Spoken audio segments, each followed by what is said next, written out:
आरहत वाङ्मय में कहा गया है, पाणेय ना इवा इज्जा से समियत्य उच्चय। समित वह होता है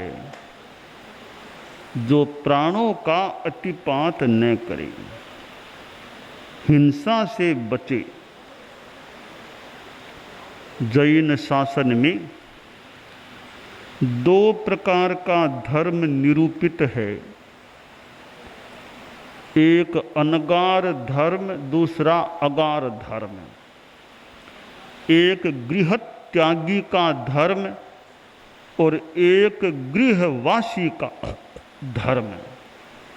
गृह त्यागी अनगार होते हैं, उनका महाव्रत का धर्म होता है, और गृहस्थ जो गृह त्यागी नहीं होते उनके लिए अनुव्रत का धर्म है। श्रावक भी अनुव्रती होता है, होना चाहिए। साधु महाव्रती है, साधु भी एक माला है, श्रावक भी एक माला है।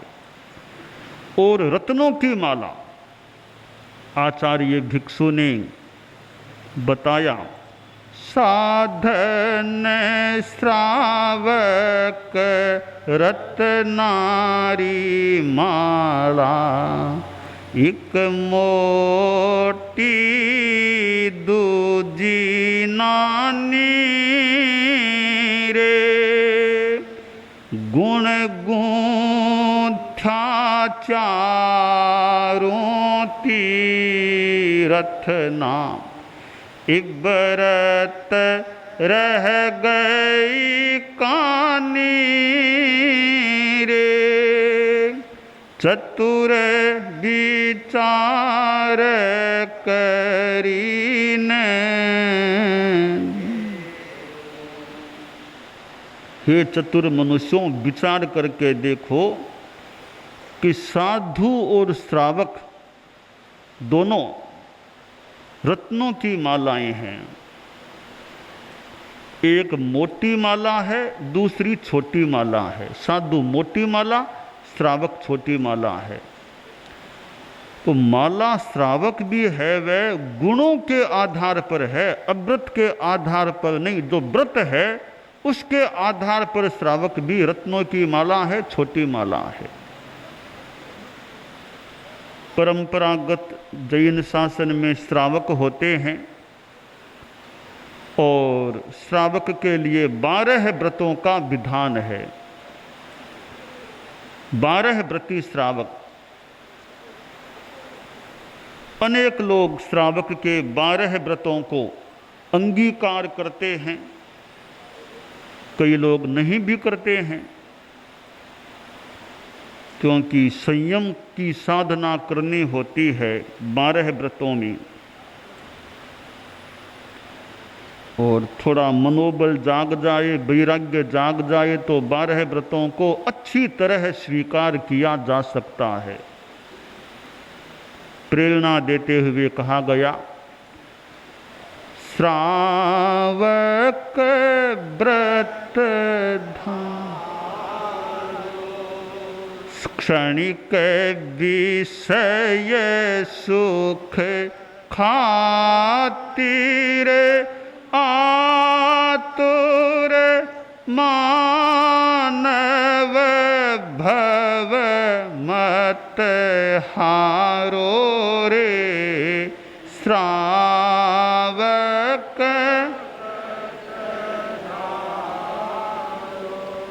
त्याग नाग नहीं, सिंह बाघ नहीं, माग नहीं, भय वारो रे, श्रावक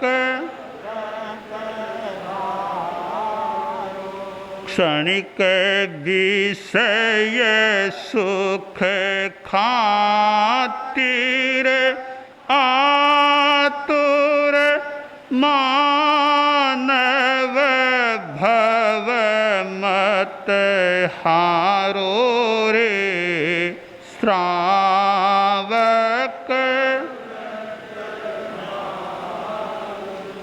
तो श्रावक के 12 व्रतों को धारने का उपदेश, प्रेरणा। और श्रावक के 12 व्रत धारण कर लिए, पर स्वास्थ्य की अनुकूलता नहीं, 11वां व्रत पौषध हो नहीं पाता है। धारण किया तब तो स्वास्थ्य अनुकूल था, बाद में शरीर में अंतर आ गया और उपवास भी कुछ कठिन और पौषध करना तो और भी कठिन। अष्टक प्रहरी पौषध संवत्सरी को भी हो नहीं पाता है। अब क्या करें? तो उनके लिए विकल्प निर्धारित किया गया है कि मान लो पौषध नहीं हो सके तो फिर 4 रात का संबर कर लो। 4 रात का संबर, रात्रि 8 बजे से सूर्योदय तक सावध्य योग का त्याग करके संबर कर लो। देशावकाशिक व्रत, यो 1 रात, दूसरी रात, तीसरी रात, चौथी रात, कुल 4 रात। भले बीच में विराम देकर के भी 4 रात कर ले। 4 रात्रियों का यो 8 बजे से, रात्रि 8 बजे से सूर्योदय तक का संबर कर ले। तो एक वे अल्टरनेटिव है, पौषध न करने की पूर्ति का प्रयास यूँ किया जा सकता है। तो 12 व्रत में तो एक परंपरागत या जैन शासन के प्रति निष्ठा, देव गुरु धर्म के प्रति श्रद्धा वह हो तो 12 व्रतों की बात है। देव गुरु धर्म के प्रति आस्था एक भूमिका है 12 व्रतों की, कि अरहत मेरे देव हैं, अरहंतो मह देवो, जावत जीवम सुसाहुणो गुरुणो, जिन पन्नत्तम तत्तम ये सम्मत्तम मय गह्यम। ये सम्मत्तम कि अरहत मेरे देव हैं, राग द्वेष मुक्त सर्वज्ञ तीर्थंकर, वे मेरे देव हैं। हमारी दुनिया में धर्म की दृष्टि से अरहत से बड़ा इस मनुष्य लोक में, इस दृश्य दुनिया में कोई नहीं हो सकता। सबसे बड़े हैं तो अरहत हैं, जो वीतराग सर्वज्ञ तीर्थंकर हैं। जैसे भगवान महावीर हुए थे, वे हमारे देव हैं, अरहत हमारे देव हैं। ये आस्था क्यों? कि वे वीतराग हैं, राग द्वेष करते नहीं, गलत बात कहते नहीं, जो वे कहेंगे सत्य ही कहेंगे। तमेव सत्यम निशंकम जम जिणे हिम पवे इयम, वही सत्य है, निशंक है, जो जिनेश्वर भगवान ने प्रवेदित किया है। तो भगवान तीर्थंकर की वाणी कभी असत्य हो नहीं सकती, वे असत्य बात कह नहीं सकते क्योंकि वीतराग हैं। और जो तीर्थंकर हैं वे अधिकारी हैं धर्म के, प्रवचनकार हैं, तीर्थ की स्थापना करने वाले हैं। सामान्य केवल ज्ञानी तो भाषण भी दे अथवा न दे, उपदेश भी दे अथवा न दे, वे तो अपना कल्याण भले कर लें, पर कल्याण करें न करें, पर अरहत हैं वे तो पर कल्याण करने वाले भी हैं। वे केवल आत्म कल्याणी ही नहीं, तिन्नानम तारयानम, स्वयं तीर्ण और दूसरों को तारने वाले होते हैं। इसलिए हमारे एक पालक कह दें, तारणहार कह दें, वे तो हमारे तीर्थंकर भगवान हैं। केवल ज्ञानी तो हमारे पालक हो न हो, तीर्थंकर हमारे पालक हैं, तारणहार हैं। तो तीर्थंकर अरहत के प्रति मेरी श्रद्धा, वे मेरे देव हैं।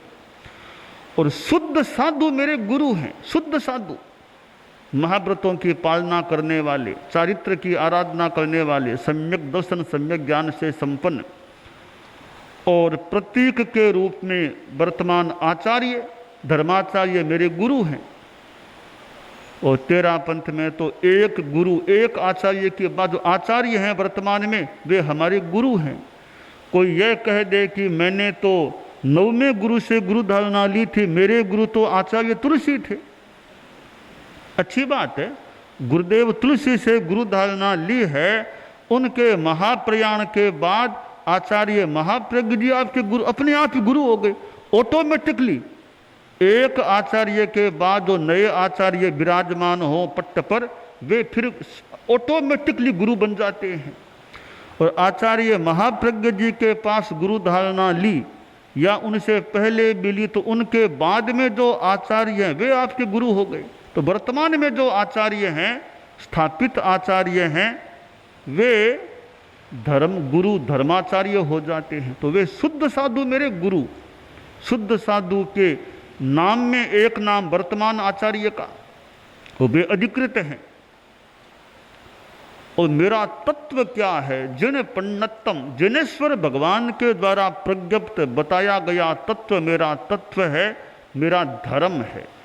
देव गुरु धर्म के प्रति आस्था यह भूमिका है श्रावकत्व की। और अपनी आस्था अरहत के सिवाय दूसरा कोई मेरा, धर्म की दृष्टि से मेरा देव नहीं, अरहत के सिवाय। और धर्म की दृष्टि से वर्तमान आचार्य के सिवाय कोई मेरा धर्म गुरु नहीं, वे मेरे धर्म गुरु हैं। और धर्म जिनेश्वर देव के द्वारा प्रवेदित जिन शासन के सिवाय और आस्था है तेरा पंथ में, तो तेरा पंथ जैन धर्म के सिवाय धर्म की दृष्टि से दूसरा कोई मेरा धर्म नहीं। ये आस्था कि मेरी आस्था इनमें है, मैंने इनको समझा है, समझ के स्वीकार किया, तो मेरी आस्था अब इनमें है, तो इनमें मेरी आज भी आस्था है। और फिर श्रावक के 12 व्रतों को स्वीकार कर ले तो इस भूमिका पर फिर यह दूसरी मंजिल, तीसरी मंजिल, यों मंजिलें खड़ी हो सकती हैं। तो जो जैन धर्म के अनुयायी नहीं हैं वे क्या करें? उनको भी तो कुछ कल्याण का रास्ता बताएं। तो उनके लिए अनुव्रत आंदोलन है। आप भले जैन धर्म को मत मानो, आप भले भगवान महावीर को मत मानो, भले आचार्य भिक्षु को मत मानो, भले आचार्य तुलसी को भी गुरु मत मानो, और भले महाश्रमण को भी गुरु मत मानो, कोई बात नहीं, आप अनुव्रती बनो, आप भी कल्याण की दिशा में आगे बढ़ सकेंगे। और अनुव्रत है, उसमें अहिंसा का तत्व निहित है, उसमें संयम का तत्व निहित है। तो अहिंसा संयम से युक्त यह अनुव्रत आंदोलन की आचार संहिता तो जैन अजैन कोई भी व्यक्ति स्वीकार कर सकता है। उसके लिए वह देव गुरु धर्म की श्रद्धा वाली बात अनिवार्य रूप में जुड़ी हुई नहीं है। उपासना कैसे करो?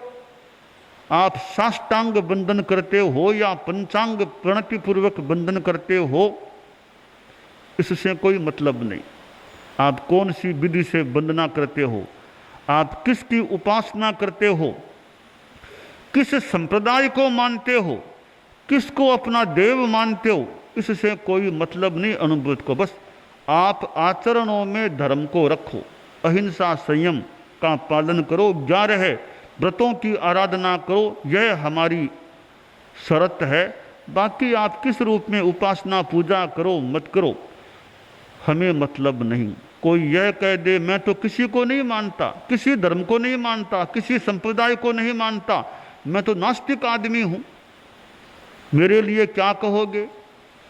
तो नास्तिक आदमी का भी अनुव्रत वेलकम, स्वागत करेगा कि आप नास्तिक हो तो आपकी इच्छा, अनुव्रत के दरबार में आपका भी स्वागत, आइए अनुव्रत को स्वीकार कीजिए। भले आप नास्तिक हो तो आप जानो, अलग से चर्चा करो तो चर्चा हम कर सकते हैं नास्तिकता आस्तिकता की, परंतु अनुव्रत का मंच है। आप नास्तिकता आस्तिकता की बात को एक और छोड़िए, आप तो अहिंसा संयम प्रामाणिकता आदि को स्वीकार कीजिए। आप भी कल्याण की दिशा में, सुख शांति की दिशा में आगे बढ़ सकेंगे। तो अनुव्रती बने, अनुव्रती बनो, छोटे छोटे नियमों को स्वीकार करो। अनुव्रत और है क्या? अपने से अपना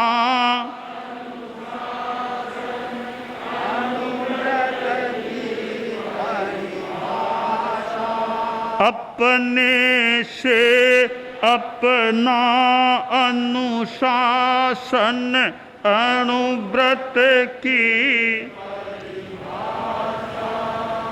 वर्ण जातिया संप्रदाय से मुक्त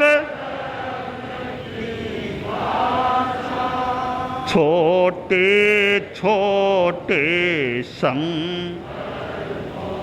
छोटे छोटे संकल्पों से मानस परिवर्तन हो संयम नैतिकता की सुर सरिता में जन जन मन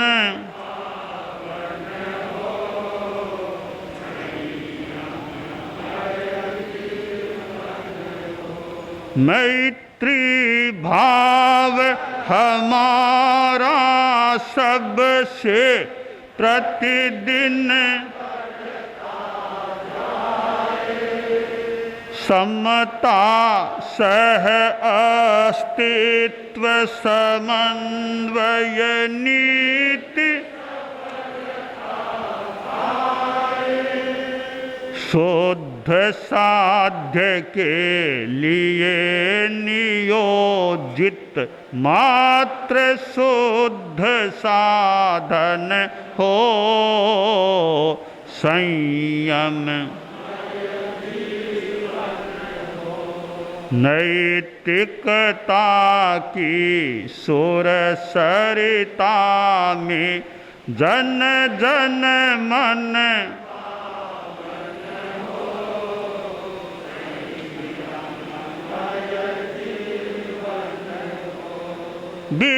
विद्यार्थी या शिक्षक हो मजदूर और नर हो नारी बने नीतिमय जीवन चर्या सारी कथनी करनी की समानता में गतिशील चरण हो संयम नैतिकता की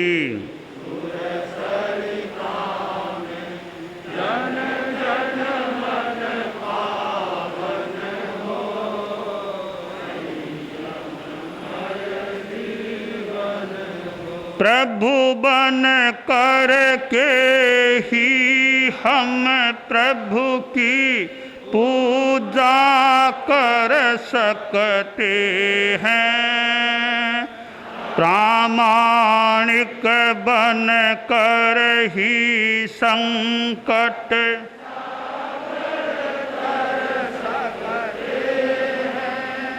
शौर्य वीर्य बलवती अहिंसा ही जीवन दर्शन हो संयममय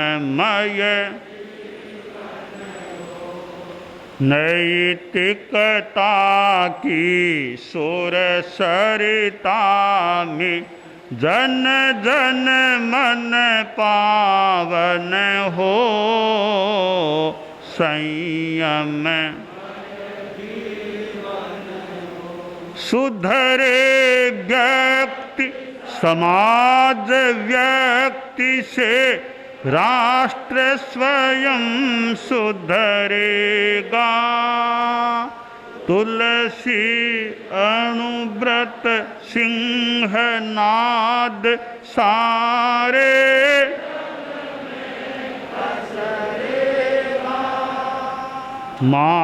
मानवीय आचार संहिता में अर्पित तन मन हो